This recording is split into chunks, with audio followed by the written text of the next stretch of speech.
ഒരു വിവാഹം എന്നാൽ കേവലം രണ്ട് വ്യക്തികളുടെ സംഗമം മാത്രമല്ല, രണ്ട് കുടുംബങ്ങളുടെ ലയനം കൂടിയാണ്.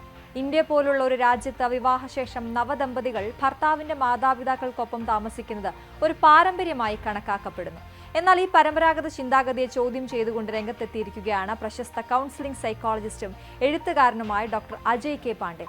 വിവാഹം കഴിഞ്ഞ് ആദ്യത്തെ 5 വർഷത്തേക്കെങ്കിലും ദമ്പതികൾ മാതാപിതാക്കളിൽ നിന്ന് മാറി താമസിക്കണമെന്ന അദ്ദേഹത്തിന്റെ നിർദ്ദേശം കേട്ട് പലരും നെറ്റിച്ചുളിച്ചേക്കാം.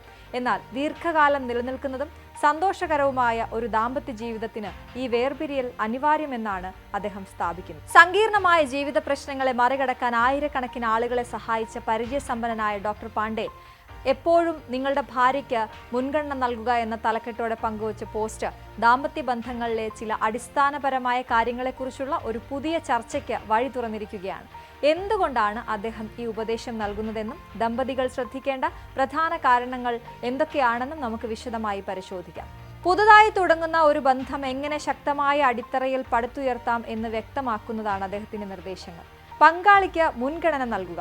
നാം എന്ന ചിന്തയ്ക്ക് പ്രാധാന്യം. ഒരു ദാമ്പത്യ ബന്ധത്തിൽ ഞാൻ, എൻ്റെ കുടുംബം എന്നീ ചിന്തകൾക്കപ്പുറം നാം, നമ്മുടെ ബന്ധം എന്ന ചിന്താഗതിക്ക് മുൻഗണന നൽകേണ്ടത് അത്യാവശ്യമാണ്. ആരോഗ്യകരമായ ഒരു ബന്ധത്തിൻ്റെയോ അടിസ്ഥാന ശിലയാണ് പരസ്പരം ശ്രദ്ധിക്കുക എന്നത്. ഡോക്ടർ പാണ്ഡെ ഊന്നി പറയുന്നത് ഭർത്താവ് തന്റെ ജന്മം നൽകിയ കുടുംബാംഗങ്ങളെ സന്തോഷിപ്പിക്കുന്നതിനേക്കാൾ പ്രധാനമായി കരുതേണ്ടത് താൻ തിരഞ്ഞെടുത്ത ജീവിത പങ്കാളിയെ സന്തോഷിപ്പിക്കാനാണ് എന്നുള്ളതാണ്. ഇതൊരു ഒഴിവാക്കലല്ല, മറിച്ച് ക്രമീകരണമാണ്. ഇന്ത്യൻ സാഹചര്യത്തിൽ മിക്ക ഭർത്താക്കന്മാരും അറിയാതെ ചെയ്യുന്ന ഒരു തെറ്റാണ് ഭാര്യയുടെ ഇഷ്ടങ്ങളെക്കാളും ആവശ്യങ്ങളെക്കാളും ഒക്കെ മാതാപിതാക്കളുടെ ഇഷ്ടങ്ങൾക്ക് പ്രാധാന്യം നൽകുന്നത്.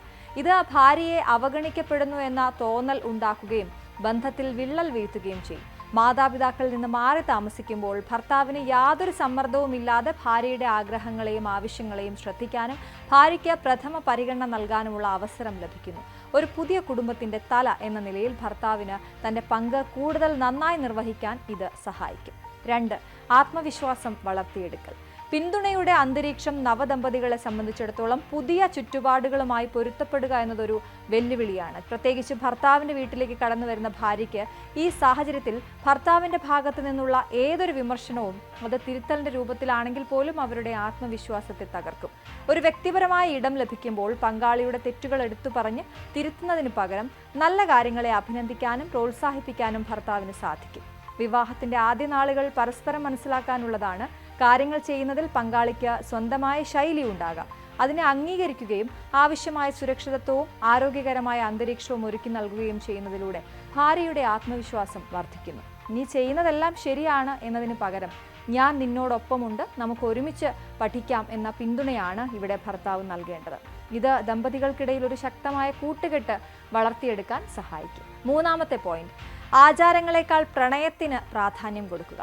അടുപ്പം നിലനിർത്താൻ ഇന്ത്യൻ കുടുംബങ്ങളിൽ വിവാഹശേഷം പെട്ടെന്ന് തന്നെ നവദമ്പതികൾ ദിനചര്യങ്ങളുടെയും ഉത്തരവാദിത്തങ്ങളുടെയും തിരക്കിലേക്ക് വലിച്ചെറിയപ്പെടുന്നുണ്ട്. വീട്ടിലെ ആചാരങ്ങൾ, കടമകൾ, കുടുംബ ബന്ധങ്ങൾ എന്നിവയെല്ലാം പ്രധാനമാകുമ്പോൾ വിവാഹത്തിന്റെ കേന്ദ്രബിന്ദുവായ പ്രണയം പതിയെ പിന്നോട്ടു പോകും. വിവാഹം കഴിഞ്ഞ് ആദ്യത്തെ കുറച്ചു കാലത്തേക്ക് ആചാരങ്ങളും കടമകളും അല്പകാലത്തേക്ക് അത് പിന്നോട്ട് വെക്കണമെന്ന് ഡോക്ടർ പാണ്ഡെ ഉപദേശിക്കുന്നത് ഇതുകൊണ്ടാണ്. മാറി താമസിക്കുമ്പോൾ ദമ്പതികൾക്ക് അവരുടെ ബന്ധം വളർത്തിയെടുക്കാൻ ആവശ്യമായ സമയം ലഭിക്കുന്നു. പുതിയ സാഹചര്യങ്ങളോടുള്ള പൊരുത്തപ്പെടലിനേക്കാൾ പരസ്പരം അടുപ്പം വർദ്ധിക്കുന്നതിനാണ് ശ്രദ്ധ കേന്ദ്രീകരിക്കേണ്ടത്. അത്താഴത്തിന് ശേഷം ഒരുമിച്ചിരുന്ന് സംസാരിക്കുകയോ ഒരു സിനിമ കാണുകയോ ഒരു ചെറിയ യാത്ര പോവുകയോ ഒക്കെ ചെയ്യാം. ബന്ധത്തിൽ പ്രണയം സജീവമായി നിലനിർത്താൻ അത് സഹായിക്കും. കടമകൾ പിന്നീട് ചെയ്യാം, എന്നാൽ പ്രണയം നഷ്ടപ്പെട്ടാൽ അത് വീണ്ടെടുക്കാൻ പ്രയാസമാണ്. 4. തെരഞ്ഞെടുക്കാനുള്ള സ്വാതന്ത്ര്യം. വിവാഹശേഷം സ്ത്രീകൾ തങ്ങളുടെ ജീവിതശൈലി പെട്ടെന്ന് മാറ്റുകയും പുതിയ നിയമങ്ങൾക്കും ഉത്തരവാദിത്തങ്ങൾക്കും വിധേയരാവുകയും ചെയ്യണമെന്ന് പ്രതീക്ഷിക്കുന്ന ഒരു സാമൂഹിക ചുറ്റുപാട് നമുക്കിടയിലുണ്ട്. ഡോക്ടർ പാണ്ഡെയുടെ വാക്കുകളിൽ ഇവിടെ സ്വാതന്ത്ര്യം അനുവാദമായി മാറുന്നു. അതായത് ഒരു കാര്യം ചെയ്യാൻ അവർക്ക് സ്വാതന്ത്ര്യമുണ്ടെങ്കിലും പലപ്പോഴും അതിന് മറ്റൊരാളുടെ അനുവാദം തേടേണ്ടി വരുന്നു. മാറി താമസിക്കുമ്പോൾ പങ്കാളികൾ പരസ്പരം വിധിക്കപ്പെടാത്ത ഒരിടം സൃഷ്ടിക്കുന്നു. ഓരോരുത്തർക്കും അവരുടെ ഇഷ്ടത്തിനനുസരിച്ചുള്ള തെരഞ്ഞെടുപ്പുകൾ നടത്താൻ സാധിക്കുന്നു. ഉദാഹരണത്തിന്, അവൾക്ക് ഏത് സമയത്ത് എഴുന്നേൽക്കണം, എന്ത് ധരിക്കണം, എന്ത് ഭക്ഷണം പാചകം ചെയ്യണം എന്നതിനെല്ലാം സ്വന്തമായി തീരുമാനമെടുക്കാനുള്ളൊരു സ്വാതന്ത്ര്യം ലഭിക്കുന്നു. ഈ സ്വാതന്ത്ര്യം ബഹുമാനത്തോടെയുള്ള ഇടപെടലുകളിലേക്കും തുല്യതയിലേക്കും വഴി തുറക്കും. 5. ഒന്നിച്ചുള്ള സ്വകാര്യ സമയം. ഹൃദയങ്ങൾ തുറക്കപ്പെടുമ്പോൾ ദാമ്പത്യബന്ധം കൂടുതൽ ദൃഢമാക്കുന്നതിൽ അടുപ്പം ഒരു പ്രധാന പങ്ക് വഹിക്കുന്നുണ്ട്. ഇൻറ്റിമസി എന്നത് ഈ അടുപ്പം ശാരീരികം മാത്രമല്ല, വൈകാരികവും മാനസികപരവുമാണ്. മാതാപിതാക്കളോടൊപ്പം താമസിക്കുമ്പോൾ ദമ്പതികൾക്ക് പരസ്പരം സംസാരിക്കാനും സന്തോഷം പങ്കുവയ്ക്കാനും വൈകാരികമായി അടുക്കാനും ആവശ്യമായ സ്വകാര്യ സമയം ലഭിക്കാറില്ല. എപ്പോഴും മറ്റാരുടെയെങ്കിലും സാന്നിധ്യമുള്ളതിനാൽ മുറികൾ അടയ്ക്കപ്പെടുമ്പോൾ ഹൃദയങ്ങൾ തുറക്കുന്നു എന്ന അവസ്ഥ ഇല്ലാതാകുന്നു. മാറി താമസിക്കുമ്പോൾ നമ്മൾ മാത്രം എന്ന ഒരു അവസ്ഥയുണ്ടാവുകയും ഭയമില്ലാതെയും മറ്റൊരാൾ വിധിക്കുമെന്ന ചിന്തയില്ലാതെയും പങ്കാളിയോട് മനസ്സ് തുറന്ന് സംസാരിക്കാനും സാധിക്കുന്നു.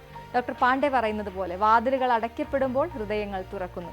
ഭയമില്ല, വിധിയില്ല, നിശബ്ദമായിരിക്കുമ്പോഴാണ് സ്നേഹം ഏറ്റവും ഉച്ചത്തിൽ സംസാരിക്കുന്നത്. ഈ നിമിഷങ്ങൾ പരസ്പരം വിശ്വസിക്കാനും ആഴത്തിലുള്ള ബന്ധം സ്ഥാപിക്കാനും സഹായിക്കുന്നു. 6. വ്യക്തിഗതമായ ഇടം. ബന്ധത്തിൽ ശ്വാസമുട്ടൽ ഇല്ലാതാക്കാൻ ദാമ്പത്യ ജീവിതത്തിൽ നമ്മൾ എന്ന ചിന്തയ്ക്ക് പ്രാധാന്യം നൽകുമ്പോഴും ഓരോ വ്യക്തിക്കും അവരുടേതായ വ്യക്തിഗത ഇടം ആവശ്യമാണ്. സ്വന്തം ഇഷ്ടങ്ങൾ, കൂട്ടുകാർ, ഹോബികൾ എന്നിവയ്ക്കായി കുറച്ച് സമയം ചെലവഴിക്കുന്നത് ബന്ധത്തിൽ ഒരുതരം ശ്വാസമുട്ടൽ ഇല്ലാതാക്കാൻ സഹായിക്കും.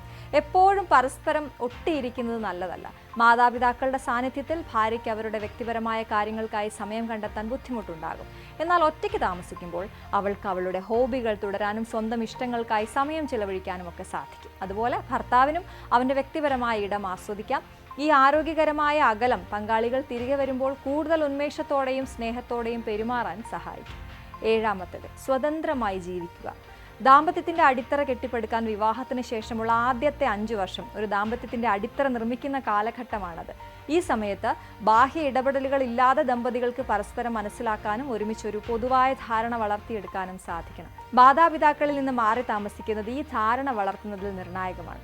ഒറ്റയ്ക്ക് താമസിക്കുമ്പോൾ സാമ്പത്തിക കാര്യങ്ങൾ, വീട്ടുജോലികൾ, സുഹൃത്ത് ബന്ധങ്ങൾ തുടങ്ങി എല്ലാ കാര്യങ്ങളിലും ദമ്പതികൾക്ക് സ്വതന്ത്രമായി തീരുമാനമെടുക്കാൻ സാധിക്കും. ഇത് അവർക്കിടയിൽ ഒരു പുതിയ തരം ബന്ധവും ഉത്തരവാദിത്വ ബോധവും വളർത്തുന്നു. ഡോക്ടർ പാണ്ഡെ പറയുന്നത് പോലെ കിടക്കയിൽ പ്രത്യേക നിയമങ്ങളൊന്നും ഉണ്ടാകരുത്, അവിടെ നമ്മൾ മാത്രമെന്ന സ്വാതന്ത്ര്യത്തോടെ ജീവിക്കണം. ഈ സ്വാതന്ത്ര്യം അവരുടെ ബന്ധത്തെ പ്രതിസന്ധി ഘട്ടങ്ങളിൽ തളരാതെ മുന്നോട്ടു പോകാൻ പ്രാപ്തരാക്കും. ഡോക്ടർ അജയ് കെ പാണ്ഡെയുടെ ഉപദേശം മാതാപിതാക്കളെ ഉപേക്ഷിക്കാനോ അവരെ അവഗണിക്കാനോ ഉള്ള ഒരു ആഹ്വാനമല്ല, മറിച്ച് ഒരു ദാമ്പത്യം ശക്തിപ്പെടുത്തുന്നതിന് ആദ്യത്തെ കുറച്ചു വർഷങ്ങളിലെങ്കിലും ദമ്പതികൾക്ക് പരസ്പരം ശ്രദ്ധ നൽകേണ്ടതിൻ്റെ പ്രാധാന്യം ഓർമ്മിപ്പിക്കുകയാണ് അദ്ദേഹം. മാതാപിതാക്കളുടെ സ്നേഹവും പിന്തുണയും വലുതാണെങ്കിലും ഒരു പുതിയ ബന്ധം അതിൻ്റെ തൈ അവസ്ഥയിൽ സ്വതന്ത്രമായി വളരാൻ അനുവദിക്കുക എന്നതാണ് ഇവിടെ പ്രധാനം. നമ്മുടെ സാമൂഹിക വ്യവസ്ഥിതിയിൽ ഇതൊരു വിപ്ലവകരമായ ചിന്താഗതിയായി തോന്നാമെങ്കിലും നിലനിൽക്കുന്ന ദാമ്പത്യ ബന്ധങ്ങൾ എത്രമാത്രം സന്തോഷകരമാണ് എന്ന് ചിന്തിക്കേണ്ടിയിരിക്കുന്നു. ദാമ്പത്യ ജീവിതത്തിൽ ഭാര്യ സന്തോഷത്തോടെ ഇരുന്നാൽ ആ കുടുംബജീവിതം സന്തോഷകരമായിരിക്കുമെന്ന ചൊല്ലിന് അടിവരയിടുകയാണ് ഈ മനഃശാസ്ത്രജ്ഞൻ.